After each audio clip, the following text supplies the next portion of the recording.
मंडल commission sir लागू हुआ तो 3 बातें हुई थी, बहुत अच्छे तरह से लोगों को पता है। पहला हुआ था कि प्राइवेटाइजेशन, नौकरी ही नहीं रहेगी तो आपको क्या मिलेगा।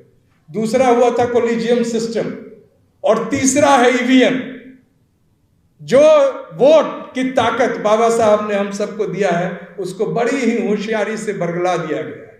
जाति जनगणना से दिक्कत यह नहीं है कि जो एजेंडा भारतीय जनता पार्टी का है कि वो ओबीसी समाज में कहती है कि तुम्हारा अमुक जाति ने सब कुछ खा लिया, या एससी समाज में कहा जाता है कि तुम्हारा एक जाति ने खा लिया। दिक्कत यह है कि पूरे देश को पता चल जाएगा कि 99% देश का संसाधन और सभी कुछ सिर्फ एक जाति के हाथ में है, सिर्फ एक जाति। जाति जनगणना क्यों एक सिहरन सी दौड़ जाती है आरएसएस के स्पाइन्स में, उनके नसों में, जाति जनगणना के नाम पर ही विचलित हो जाता है।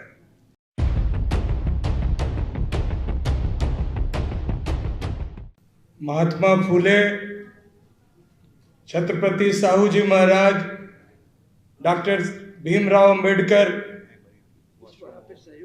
पेरियार साहब, कर्पूरी ठाकुर, बीपी मंडल के नाम से उनको नमन करते हुए मैं अपनी बात शुरू कर रहा हूं। मंच पर बैठे तमाम आंदोलन के बैकग्राउंड में रहने वाले और उनको सफल करने वाले संघर्षशील नेता आदरणीय केसी त्यागी साहब, शरद जी के यहाँ मैं देखा करता था कि किस तरह से जो बैकग्राउंड बनता है किसी भी आंदोलन का और किसी भी परिवर्तन का, तो 2-3 लोग कैसे मिलकर उसको एक दिशा देते हैं। उसमें त्यागी साहब का इतना अहम रोल रहा है कि आज भी अगर इंडिया को आगे आना होगा तो इनकी रोल कुछ बढ़ानी होगी। आदरणीय राजेंद्र पाल गौतम साहब, जो दिल्ली यूनिवर्सिटी में एक गार्जियन की तरह और हमारे साथी की तरह दोनों खड़े रहे जब मंत्री थे तब भी और आज भी। दुसाद साहब, जिन्होंने डाइवर्सिटी पर लखनऊ से लेकर पूरे भारत में एक नैरेटिव दिया है। डॉक्टर रतन लाल जी, अवधेश जी, और साथ में हमारे एडवोकेट साहब बैठे हुए हैं, बहुत से साथी हैं, राजेश जी हैं, मैं सभी का नाम तो नहीं लेना चाहता हूं। 2 बातें कह के सर मैं अपनी बात रखूंगा। रतन लाल जी ने अपने दलित भाइयों के लिए, दलित साथियों के लिए कुछ बातें कही। मैं केंद्रित करना चाहता हूं 2-3 मुद्दे ओबीसी साथियों के। परसों 25 अगस्त को बीपी मंडल जी की जयंती थी। कई जगह आमंत्रण था, मैं हैदराबाद में था, एक बड़ी सभा सर हुई वहां। डाइवर्सिटी की बात है, कैप्टन साहब चले गए। अगर तेलंगाना में परिवर्तन नहीं होता है सत्ता का, तो उसकी वजह होगी कि कांग्रेस डाइवर्सिटी को वहां भूलकर उसी पुरानी परंपरा पर चुनाव लड़ रही। जो डाइवर्सिटी उन्होंने कर्नाटक में लाया, जब राहुल जी को उसी जगह कोलार से कहना पड़ा कि जिसकी जितनी संख्या भारी उसकी उतनी हिस्सेदारी, उसी ने कर्नाटक में उस दिशा को मोड़ा और भारतीय जनता पार्टी को मुंह की खानी पड़ी। ये तेलंगाना में दिख नहीं रहा। और चूंकि मैं कई साथियों के साथ कई आंदोलन में और कई तरह के बैकवर्ड क्लास कन्वेंशन में स्टूडेंट्स के बीच में भी उस उस्मानिया यूनिवर्सिटी, हैदराबाद यूनिवर्सिटी में उपस्थित था, तो मैं इस चीज को महसूस किया हूं, इसलिए आज सार्वजनिक रूप से इस बात को कह रहा हूं। 2 मुद्दे थे जो मंडल जी के जयंती के साथ इस बार आइडेंटिफाइड थे। जाति जनगणना क्यों एक सिहरन सी दौड़ जाती है आरएसएस के स्पाइन्स में, उनके नसों में, जाति जनगणना के नाम पर ही विचलित हो जाता है। आपको पता होगा और आदरणीय त्यागी जी जानते हैं कि जब काका कालेलकर कमीशन बना था, हालांकि उस कमीशन के जो चेयरमैन थे काका कालेलकर एक ब्राह्मण समाज से थे, खुद उन्होंने अपने अनुशंसा में कहा कि मैं इस रिपोर्ट से सहमत नहीं हूं। जाहिर था कि उसको डस्टबिन में जाना था, लेकिन एक बात उन्होंने कही थी कि 1961 का जो जनगणना होगा वो जाति आधारित होना चाहिए। ये पता चलना चाहिए कि समाज में किस समाज को क्या मिल रहा है। उसके बाद मंडल कमीशन ने भी कहा कि 1981 या 1991 में जाति आधारित जनगणना होनी चाहिए। सबसे अधिक जिसमें अहम रोल था त्यागी जी का भी, जो 2011 में संसद में सर्वमान्य यूनानिमस फैसला किया गया कि जाति आधारित जनगणना होनी चाहिए।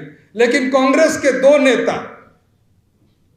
चिदंबरम साहब और प्रणब मुखर्जी साहब खेल खेल गए, उसका इंटरप्रिटेशन ही बदल दिया और उसको जाति सर्वे नाम देकर जो दो मंत्रालय हैं, ग्रामीण विकास मंत्रालय और शहरी जो विकास मंत्रालय, दोनों को सौंप दिया। 5,000 करोड़ आवंटित किया गया।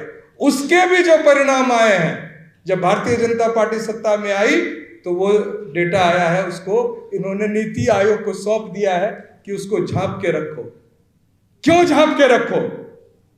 जाति जनगणना से दिक्कत यह नहीं है कि जो एजेंडा भारतीय जनता पार्टी का है कि वो ओबीसी समाज में कहती है कि तुम्हारा अमुक जाति ने सब कुछ खा लिया, या एससी समाज में कहा जाता है कि तुम्हारा एक जाति ने खा लिया।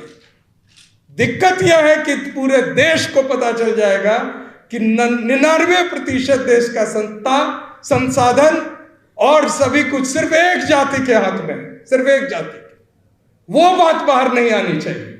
जाति आधारित जनगणना होगा तो सिर्फ ये थोड़ी पता चलेगा कि कौन ओबीसी को क्या है नहीं है, ये भी पता चलेगा कि जिनको ईडब्ल्यूएस मिला है, जहां पर एससी एसटी ओबीसी नहीं है, जिस आर्थिक आधारित आरक्षण में जिसको सुदामा कोटा कहा जाता है, जिस तरह से सुदामा एक फर्जी शख्स को बड़े बढ़ा चढ़ाकर पूरे एक समाज को बरगलाया जाता है, वही कोटा दिया गया है। तो मैं निवेदन करता हूं आज अपने आदरणीय नेता, दोनों नेता यहां बैठे हैं, कि जाति जनगणना महज एक इशू जो है वो एकेडमिक इशू, कोर्ट का इशू नहीं, पॉलिटिकल इशू। अगर कोर्ट ने रोका था और अभी भी अगर रोक रहे हैं लोग, तो इसकी लड़ाई सड़कों पे लड़ी जानी चाहिए, एक आंदोलन होना चाहिए।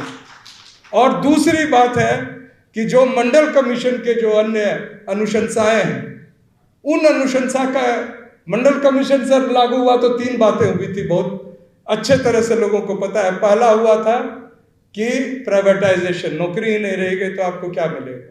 दूसरा हुआ था कोलिजियम सिस्टम, और तीसरा है ईवीएम। जो वोट की ताकत बाबा साहब ने हम सबको दिया है, उसको बड़ी ही होशियारी से बरगला दिया गया है। कोई नहीं जानता, आप पूछने जाइए तो कहेंगे ईवीएम गलत है, साबित करो। मैं पूछता हूं ईवीएम सही है, पहले यह साबित हो जाए। और उसी से राज चल रहा है भारतीय जनता पार्टी का, सिर्फ ईवीएम से। हर एक समाज, हर एक जाति अपनी पार्टी अलग अलग बना ले भी, तो भी भारतीय जनता पार्टी सत्ता में नहीं आ सकती है अगर बैलेट से चुनाव हो। मैं इन्हीं चंद शब्दों के साथ अपनी बात रखते हुए जय संविधान कहकर अपनी बात समाप्त करता हूं।